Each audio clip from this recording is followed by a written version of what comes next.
I'm going to start with you two ladies. Who's the older gentleman behind you? I don't know if this is dad or grandfather, but he's the father figure. Okay. He's making me feel like you've grown up so beautifully. So he passed some time ago. Mm-hmm. I know he was ill beforehand. I know people knew he was ill beforehand. But the day that he actually passed, I feel like you were somewhere else. Would that make sense? I wasn't there for. We didn't think that he will pass. We didn't, because I saw him the day before. He was fine. He was ill, but he was fine. And then all of a sudden he went into a coma. And he wasn't gone, but he went into a coma, and then I showed up. Okay, so that's why. Okay.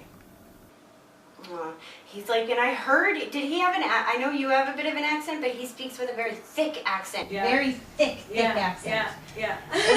He's like, I heard everything you said. I heard everything everybody said to me. And now he's showing me like people lining up in the hall or something to come in and talk to him one at a time. Yeah. He references the 3. Does he have 3 children? 3 biological children. Yeah. Okay, because he's like, the 3, I have to talk about the 3. He's showing me the ring on the finger. Are you getting married, or did you? I just got married. Okay. Oh, wow. I didn't work today. Aw, that was a test. He's very proud of you for this. He keeps saying you made the right choice. You made the right choice. So you had a choice beforehand between 2 different men? Oh. Yeah. Because I asked him if he's the right choice. Let me know that he's the right choice. Really? Because it happened very fast. We got married. And within like a year of dating. So it was like, I saw if this is the right choice. He just really wants you to know that every milestone and every step that you take in your life, that his soul is present. Are you trying for kids? Because he's... Oh, that's interesting.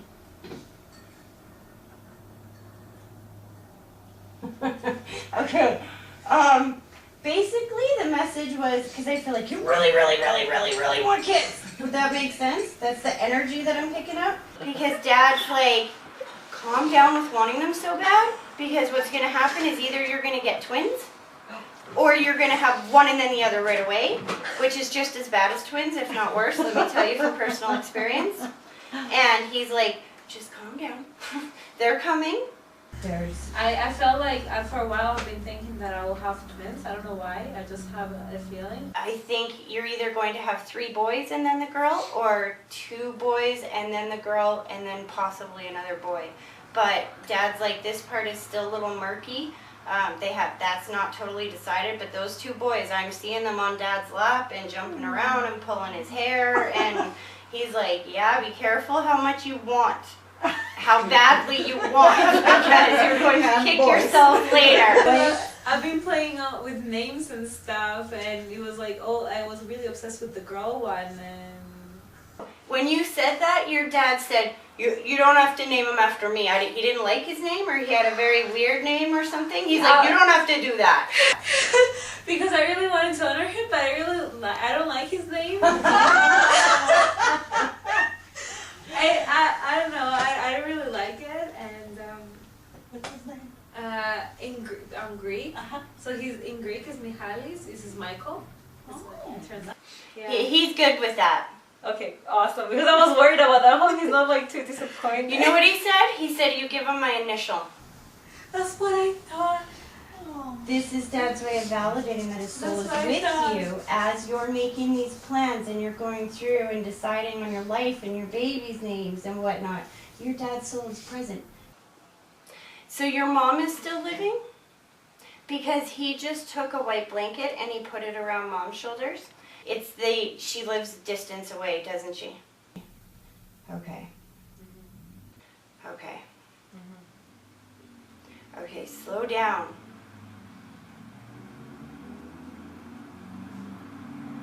Dad's so cute. He's like, I told her not to do that. Don't do that with those kids. It's like he's jokingly frustrated with her because she makes you guys feel bad for not coming around all the time. There's a bit of a guilt trip that comes there, like, You never come see your mommy. And he's like, I told her to stop doing that with these kids. Like, let them live their life. So he's watching over her and trying to keep her busy. And he keeps talking about trying to get her out of the house. Did she just start some group or something? She just started something? Yeah. Know that this is your dad's soul still guiding from the other side. Oh, that's cute. I'm like, well, how come Grandma's coming forward first? Like, you would think that, like, I can feel the pull to talk to Mom more. And I just feel Grandma's the head of the family. She's got the power. She's the boss. She goes first. That's the way things work, and we don't fuss with that. Does that make sense for that personality? Okay. I don't know what you just accomplished work-wise, or if you just graduated, like, college or something like that, but they just showed me the test on the fridge, which is my symbol for when we either pull our marks up really good in school, or we just graduate, or it's some kind of achievement with work or school. And just go into a practicum in education. There you go. So that's their way of acknowledging that they know that. And then I feel like, see, all you had to do was try again. So this was not your first attempt at trying to take this course or something? It's my third practicum. There you go. She comes through with rose-colored glasses, which are my symbol for when spirit sees things differently on that side than they did here in the physical world. And Grandma's talking about that generation being very hard. Okay, so the only way I can describe what they just keep showing me over and over again is a feeling of like Dad has the final say, Dad makes the final decisions, this is the way that it goes. Mom might have a lot of bark in between, but she doesn't have the final say. And that's why, I don't know what decision Grandma's talking about. She shows me my symbol for privacy, which just means that there was some things that happened in your childhood or in when you were just starting to hit that that's exactly where I'm at. When you hit that teenagerhood and there's all that awkwardness there of how do I become a lady in this world and still keep my culture kind of thing. Does that make sense? There's a push and pull about that. She's apologizing for raising him in such a way that there's not as much laughter as is in your life now. She's talking about, she compares it to your life now and how much laughter and how much fun you bring into your life. And it's not all about tradition.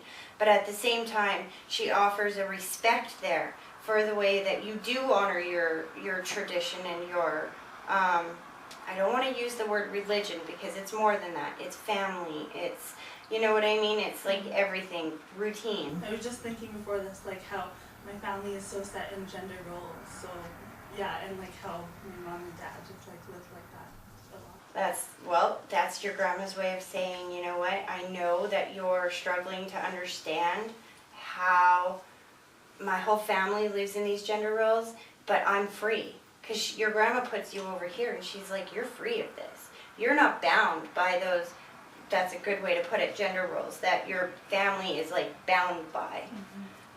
And that makes her so happy. She's really happy that future generations will not grow up under that strictness, that they will grow up having fun and laughing, and now she's allowing your mom to come in. So the first thing she did is she walks over and she kisses you on the cheek, and I feel like it hasn't been that long since she passed away. Like, a lot shorter than like her dad, like I'm thinking 2, 3, 4 years. Okay. She loves your hair. They talk about hair, at least one person in every group. I don't know why. But I curled it for the first time. Is that what it is? She did. She curled it for the first time. I was going to say, she's like doing this, and I don't know what this means, but she's like, I love your hair. It looks so beautiful tonight. She wants to talk about the house. Did you just move to a new house, or you're moving to a new house? I live in Lethbridge. And I'm moving to Brooks for my practicum. It's a new house, you are. Yeah. You haven't found a house out there yet, though, or you must not have, because she's like house shopping for you. She's like checking out houses, and she's looking. Then she's like, Tracy, my daughter is very specific on what she wants. Oh my Extremely specific. It's like, oh my god.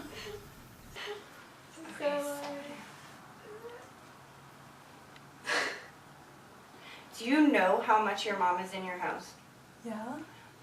I feel like your house is a really fun place to be. There's very good energy in that home. Between you, and you're married as well, right? No. Oh, really?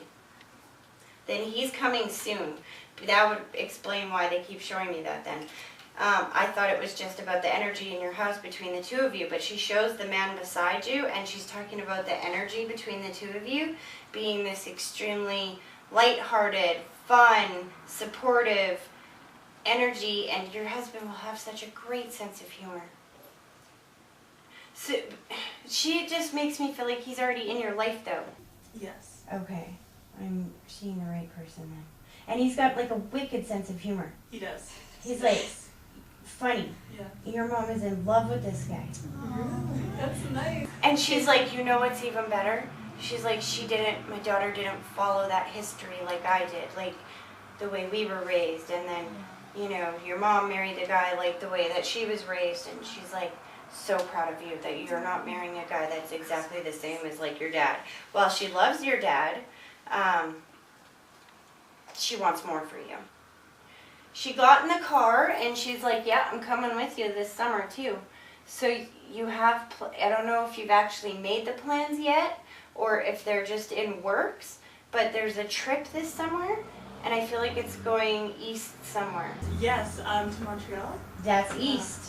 Absolutely. Wow, I haven't decided. Oh my goodness. That would be why she's making me feel like I don't know if they're completely set in stone or, Wow. but she's like in the car, she's like, I'm coming with you. She's like so bragging about you. She's like talking about how smart you are That's and weird. how you have like savings already and stuff. And she's like, my daughter doesn't want to dip into her savings to take a vacation. She wants to save it for important stuff. But she's like, this is important. She's like, if you need money for that trip, so you don't have to dip into your savings, she's like, just ask me. Just ask, not me, but her. Let's clear this up right now. Oh, God. Funny lady. Okay, no, one of the biggest things that Spirit says almost every single group reading, every private reading, is that we think that when they die that they're just gone. And they're not. They're so not gone. They're here just in a different way. You just have to learn to hear differently. So, if you need help for it, let's use the Montreal trip, for example. And you say, Mom, I'm giving this to you if I'm supposed to go, if you want me to go, help me get some extra funds to pay for this. All of a sudden,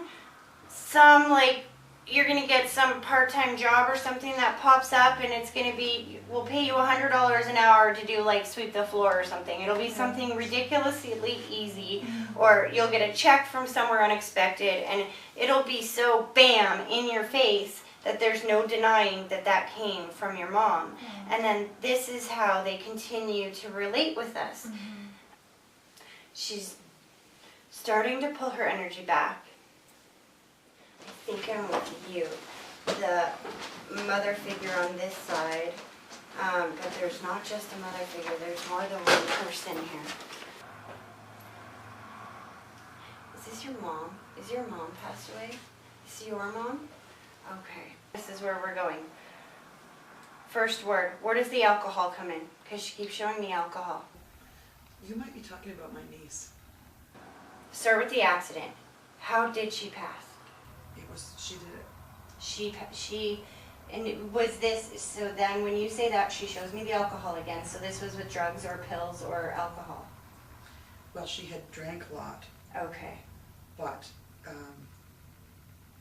she actually hung herself. Okay.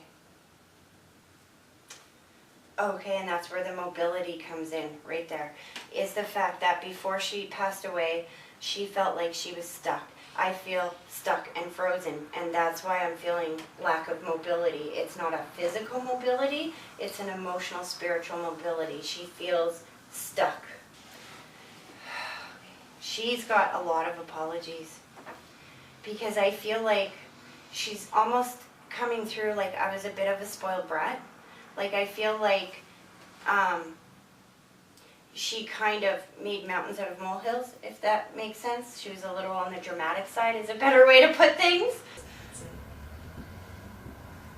And she's just like, it was stupid. It was just like so stupid. It's almost like she didn't get her way with something, or something wasn't happening the way that she wanted it to happen, so that was it. She was done. And I don't think that she thought that she was going to pass when she did, because she's not coming through the way that people who mean to kill themselves, they come through with white lighters all around them. She's not coming through as in a suicide, but she's taking responsibility for putting herself there. Who would the younger male that she was close to be? Is he on the other side with her? No. She's Might be referencing. my son. Were they close? Yeah. Okay. She's like joking about the haircut. Did he finally cut his hair, or he cut his hair funny, or he needs a haircut? Yeah, he needs it. Oh, okay. 'Cause she's like teasing about the haircut. Yeah. I feel like there's an apology there. Okay. So she talks about being very close with you, like a second mother, and then she shows me a bit of distance, and that then this relationship reuniting again. So I don't know if that means, I'm pretty sure that that means that for a little while you two just weren't as close as you used to be, or you didn't get to see her as much as you used to, but then she came back into your life again. That's exactly, yeah. Okay. She lived in Saskatchewan, then moved back. Okay. Yeah. She's thanking you for that. So did you take her in? Did she live with you? Well, she lived with family, my husband's side for a while, like, well, I always helped her. Okay. Because she looks at you and she's like, thank you for that. Thank you for everything that you did for me back then. And then I feel like there's an apology of sorts, like, I'm sorry that I wasn't more grateful at the time. Because it's a feeling, what she keeps showing me is a feeling of, I need help, okay, thanks for helping me, next. And there's just not a lot of gratitude. Like, yeah, she's grateful in the moment, but 2 days later she forgets and it's gimme, gimme, gimme again, right? Typical teenagers. She's like, please let my mom know I'm okay. And it's not her fault, so mom's blaming herself. I felt the guilt, like when she talked about let my mom know I'm okay. I felt mom's guilt, but then I felt this surge of anger and rage. So has she been just angry since all this happened? I would say, yeah. Just like there's a pit of anger there, like I'm gonna snap someone's head off. She needs to let her family know that she's okay. That's interesting. I've never seen them do that before. So she steps forward with the rose-colored glasses on first. I feel like this would be, you said husband's mother, right? Mm-hmm. Mother-in-law. Mm-hmm. That makes sense. She steps through with the rose-colored glasses on, which is usually my symbol for when they see things differently on that side than they did when they were here in the physical world. Mm-hmm. But then at the same time, it's almost like she's saying, well, no, I don't. But I apologize anyway. It's like she's trying not to admit that she was wrong, but she's apologizing anyway. That's Grandma Joan. Yeah, I'm going to say something here that I'm not going to understand so much, because I'm understanding why I couldn't make sense of this before. We have two grandparents here. The younger person standing over here. You've either lost a husband or a brother or a cousin or somebody to the side because they stand here. My husband. And then the in-laws stand behind them. I am understanding what I couldn't understand before. Because, remember how I was saying that I wasn't understanding because the younger person that comes through, I'm feeling, they show me the ring of roses around the head, which is not a romantic kind of love, but then at the same time, I'm picking up a romantic love. So I didn't understand what that meant. Would this be your guys' dad? The older, yeah. Okay. Okay, that makes so much more sense. And the younger. He's been gone for quite some time. No, that's her sister. That's our little sister. Well, My younger sister, my older sister. Okay. Isn't that funny? This is the anxious spirit that is walking up and down the hall last night. This would be the husband, and he keeps saying, the child is here, the child is here. She passed away 12 years ago, and he passed away, it will be 6. Okay. He makes me feel like his life was over the minute that this child died, and that's why it feels like it's like no time in between when she died and when he died, because he makes me feel like my life was over. And he held, I have to change the way I was going to say that, he held himself responsible, even though the conscious brain knows that he was not responsible in any way, shape, or form. He held himself responsible, because dads are supposed to fix things. Yep, and that's what he said. He's actually taking responsibility for his own life ending the way it did as well. So, but I don't feel suicide. So my guess with that is that when they take responsibility for their life, but I'm not feeling suicide, it means that they put themselves where they were. And then I'm feeling like this massive pain in my stomach. Was there something to do with the kidneys or the stomach? He became a functioning alcoholic since his daughter died. He got asbestosis. He had diabetes. He got type 2 diabetes, and his liver, he had cirrhosis of the liver. When you mentioned the diabetes, he says yes, and I did not care for it the way I was supposed to. Exactly. Which is why he's taking responsibility for his passing.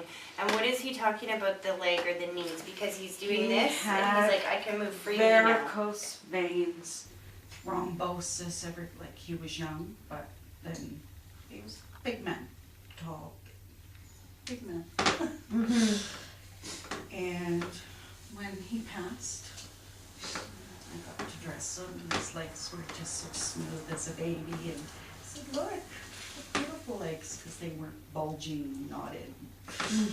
So those were always a problem for him. Well, know that on the other side, he doesn't have those issues. Yeah. He's like showing me my symbol for he can move freely on the other side, and he doesn't have that pain. He's like, the biggest pain was in my heart, and that's... He died of a heart attack due to the drinking, very quick. Somebody just had the birthday that just passed or is coming up, because he just showed me the birthday cake and says happy birthday. February 2nd. Nice. Who was this? This was you? So he's saying happy birthday. 19. You don't drink much though, hey? Dad's acknowledging that. He's like acknowledging going out for your birthday, and I don't know if you like just took a little sip of a toast or something but didn't drink, because he's like, I've got such a good girl and she doesn't go out and party and get drunk all the time, and he's like bragging about what a good girl you are. So did you like not get drunk at your birthday? Good for you. He's just acknowledging and bragging about that. You like to drink though, huh? Because he turns to you and he goes, don't think I'm not proud of you too. And I'm like, why would you say that? And he's like, well, she does like to drink, so. For wine. He wants to acknowledge the graduation or the advancing of, okay, that's 2 messages in one. That graduation and the decision to go back to school. She was supposed to start on the 29th, but something happened that it's going to be delayed now. Okay. Don't worry, he said. Stop worrying. And then he just shows me the pacing and the pacing. This is why he was pacing last night, because he's picking up your frustration and your like, oh my God, is this a bad thing? The worry, the, oh my God, you're just like going crazy with what does this mean and why did this happen and what, you know what I mean? So he's like, relax. Everything is happening for a reason. What are you telling her that for? Come on. He's like, turns to you and it's like, listen, you've done such a great job with these kids, but right now I feel like what he just said is, she doesn't know which direction to turn. He like shows me a fork in the road with like 4 different directions, and he's like, if you push her too much to make a decision now, she might get on one of these roads and decide that's not the right one and then have to backtrack and go back. So there's some of this is just about, because have you been out of work or out of school for like a year or so here?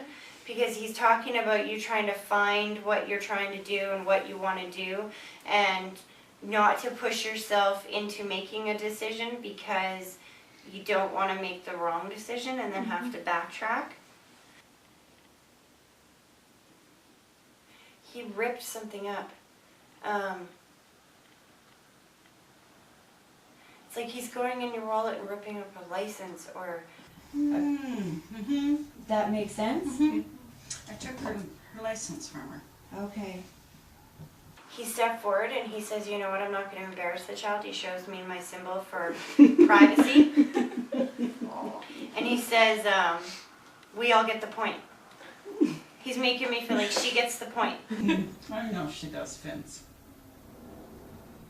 It's like, I know what I'm doing, Mom. Leave me alone. I'm going to school. I graduated with good marks. I'm a good child. You don't have to worry about me. Leave me alone. Leave me alone. I've got this handled. So you got this trust that was given to you.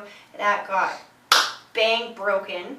And then it's like Mama Hen now is like right here.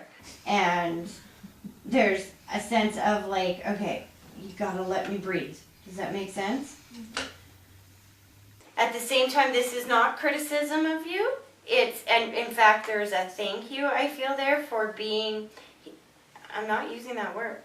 What's he saying? It won't shock me.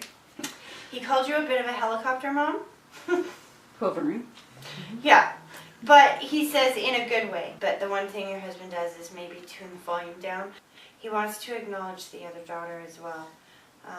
He's like not wanting to leave him out. There's also, is there 2 sons? Yeah. Okay. They were my nephews. Him and I adopted them at birth. Okay, because he mentioned the 2 boys as well.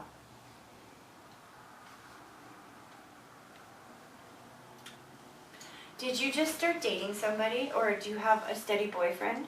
Because Dad shows me the boy and he's like, I really like him. I really, really like him. Yeah. He says he's good for you. Uh-huh. And that he keeps you motivated. I feel like he's really proud of you for being at this point in your life. I don't know what happened before because he's being very careful not to betray anyone's confidences. But he's talking about some hard years or some tough teenage trials or whatever they are. But I feel like you got a little bit of the worst of it for whatever reason. I'm not sure what that is about. He's being very private of this. But he's very proud of you for the way that you have overcome these things and for the person that you're developing into being. He's so proud of all of his kids. That's like the biggest emotion. Sometimes it's like trying to read through an emotion. Their emotion is so overpowering that it's hard to like pick out the messages. All I can feel is so much love and pride. And then he just keeps saying that, of course he's here, of course he's here. So I see stepdad come in, and then I'm feeling a bit of indecisiveness. Like, I want to like this guy, but I don't want to like him because he's not my dad. And I want him to be in our lives, but at the same time, I'm not wanting him there. This is hard to accept. Mm-hmm. Dad's talking about embracing this man. This is why Dad made a point to tell you first that he brought him to you, because he wants all of you to know that this is a safe person in your life. And he makes me feel like he does things differently than what you used to do them, or things are working differently now. And he's like, just because it's different doesn't mean that it's bad, or doesn't mean that he has bad intentions. Okay. Thank you. Was your mom a clean freak? So she comes through with actually pretty bubbly energy. Was that normally her personality in life was really bubbly, because sometimes they'll come through with extra bubbly energy. If they were really sick before they passed away and didn't have a lot of energy, then they'll come through with that bubble. And sometimes they come through with that bubbliness just because that's who they were. Both. Okay. The first thing she does is she does the wiggle. So when I see them do a wiggle like that and bend their knees like that, it's their way of showing me that they had some type of physical mobility restriction in the physical world, and that they can move freely on the other side. Would that make sense to you? I mean, at the end, yeah, she had cancer, so. Okay, so she wasn't able to move around towards the end. No.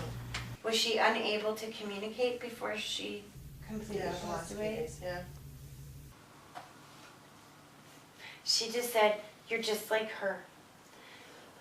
Here in the physical world, you don't give yourself enough credit. You don't understand what a good job you're doing to everybody else in the world. You are very critical and hard on yourself, and you get that from her. And she's saying that everybody else will look around you and be like, "Oh my God, you are so awesome." And you're like, "Really? Well, it's no big deal." Like, you just try to kind of pass things off. And she's like, "You get that from me." But she wants you to take credit for things, because she makes me feel like she keeps trying to bring more joy and more laughter into your life. I don't know what it is, because I can see the shield of privacy around you, but there is some situation of stress that is all around you right now.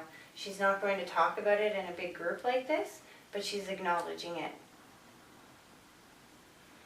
She goes, "Let's talk about work for a minute here. Are you like the boss, or is there like some kind of power in your line of work? I don't know how to explain it. I feel like you're in charge." We own a company. Okay. She gets very excited about this.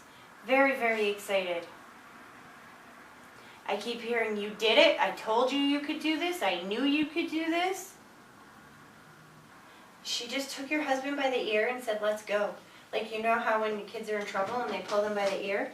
Have you been trying to get him to go away with you for a while? I'm trying to book one for April. Okay. That he doesn't think he can get away the whole time, but. Mom's got him by the ear and going, "Let's go, let's go, you're gonna go, we're gonna do this." She's like, "Don't worry, you book away, because he's going." Good. And me, I was gonna do that. isn't that funny? What did she say earlier? She's like, "If it slows down, don't worry about it. It's for a good reason, and it'll pick up again soon." And now she just shows that you are going on vacation, and she's like, "If not, it's gonna get really slow. And he'll have lots of time to get away." So she's kind of like helping on the other side. Okay, interesting. She put the white blanket around your shoulders, which again means health or stress. So, I think she's just talking about, work, like how I'm feeling like I'm really busy, that there's just like not a lot of time to take care of me. Do you know what I mean? But then she takes the blanket off your shoulders, and you two came together. You guys know each other, right? And then she puts it around your shoulders. What do you mean it's done?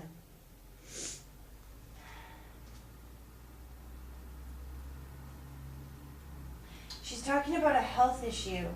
Okay, because you two must be very good friends then, correct? Yeah. Because your family is her family, your family is her family.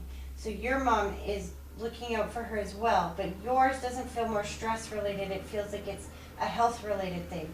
So whatever this health related thing is that's going on, or I have to say feels like in the past, she's making me feel like it's done.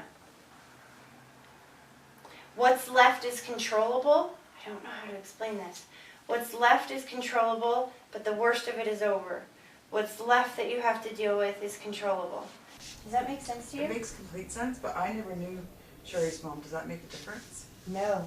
Okay, because what she's saying makes Yeah, total perfect sense. sense. Okay. She didn't have to know you in life. Wow. All she has to know is that you are extremely close with her daughter, and so she will embrace and love you as well. And so she's just saying, and I feel like she says that you're really good for her, that you bring a lot of laughter into her world, and that she's very... Some videos. She's very grateful to that. Crazy.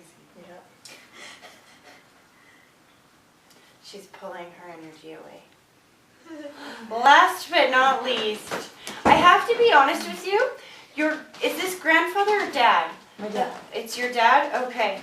He feels very amused by all of this. Yeah. I feel like this would not be something he may have embraced so much in the physical world. No. But that he's loving it in the other world here. Oh, it's him that's playing that song. Do you know the song The Rose? A few of them, like he was a musician, so it'd be like my Wild Spanish Rose, or there's many different ones. He's continually singing this song as he sits here. So he was a musician. That would explain why he comes with music. Okay. Again, he snaps his fingers, so his passing was quicker and expected. And now, even if he was sick beforehand, that just means that you weren't expecting him to pass the day he did or at the time he did. Does that make sense? And then he also was talking about the travel or the distance. So, were you in a different town than him or a different place than him when he passed away? Yeah. Okay. He's better with symbols. Okay.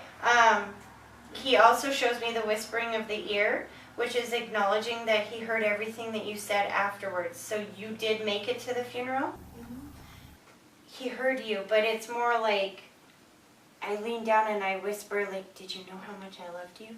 Did you know how much I loved you? It's like something like that. And he's like, oh my God, do I ever know? Did you actually say that to him? It's maybe similar at the service after when we put the remains in the ground. Okay, because I'm feeling like if it's not over the casket, it's definitely at the funeral. And you're posing a question to him, but at the same time telling him that you love him. And he just keeps showing me the whispering in the ear, saying that I heard you. And then I feel like he answers with, but did you know how much I loved you? Because when he says that, he puts tape over his mouth, which is usually my symbol for when somebody has trouble speaking about something. So he didn't say the words. At least once in my life, yeah. So this is why he's coming forth now and saying, but did you know how much that I loved you? Was he and your mom split up or at odds before he passed away? She's had spent a lot of time away to care for her parents, so they had a lot of time away. Okay. Is your mom starting to lose her eyesight, or there's a problem with mom's eyes? Because he's like joking, like, get that woman some glasses, or take her in to fix her glasses. I recently found multiple pairs of her reading glasses, but they're just reading glasses, none of them are prescription, which she does need. Yes, he's like, get that girl in to get those glasses, like, and I think that's why you're finding so many reading pairs of glasses, because she's buying them from the drugstore, right? Yeah. So she can't find one that's working properly, so she's getting quite the collection. And Dad's coming through to say, get the girls glasses. Yeah. And he just said, you know what, sweetie, I have all of our animals here. He doesn't bring forward one animal. I'm seeing a bunch of them come through. Did you have cats and dogs and... Cats, but not bring the strays home. Okay. He's got them all up there on the other side. There's another animal too. It's either a hamster or a mouse or a guinea pig or something. It's on the rat family. Oh, I never had one, but I babysat one for my friend who went away and the hamster died while my friend was gone. Oh, wow. The first death I ever dealt with. So maybe that's So that's exactly it, because it affected you as a child. yeah. And so he's going, look honey, I got them all here, even the rat. Even the rat. He just said there was fish too. Somebody had fish as well growing up, and I don't feel like it was for a long time. I feel like it was for a short time. Do you have a brother? I have half brothers. Are they older? Mhm. Okay. One of them had fish. Because he's got the fish there as well. He makes me feel like they weren't long lived. They would get flushed and replaced before the kids got home from school. I don't know, they were quite a bit older than me, so I wouldn't know if they did, but we went fishing quite often, and I once brought a fish that we had caught home and put him in the tub, and he was still alive for a while, and my dad ate him. And he's that, I think that's probably what you're talking about then, or what he's talking about. He's got the fish too. You must, yeah, he's showing me tears, bawling, losing my mind. You ate my pet! That's why he's doing double time to make sure that he brings them through now. Yeah. I feel like what he just said is now that we got life calmed down and we got work all settled and whatnot, so you've finally come to a place in your life where things are a little bit settled. He's like, now is the time where you're going to start meeting people again. But I feel like he has people picked out that he would like to bring into your world, because he shows me like a bunch of them.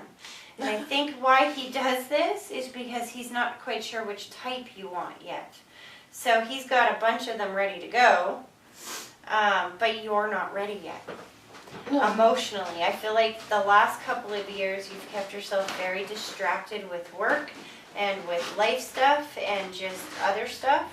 Have you been single for like 2 years now? I just recently started to go on first dinners and things like that. That's what he's talking about. So just keep talking to your dad, because I feel like he's acknowledging that you've started talking out loud to him, which gives him the ability and the power to help you in your life right now. And so the more you talk to him, the more he'll be able to help. He is kind of pulling his energy back a little bit already. He said that in the beginning, though, that he wasn't going to sit here and talk for half an hour. He just really needed you to know that A, he sees everything that's going on now. His soul has not left you your entire life. And that B, he totally is your biggest cheerleader on the other side. And whenever you need help, just to call on him.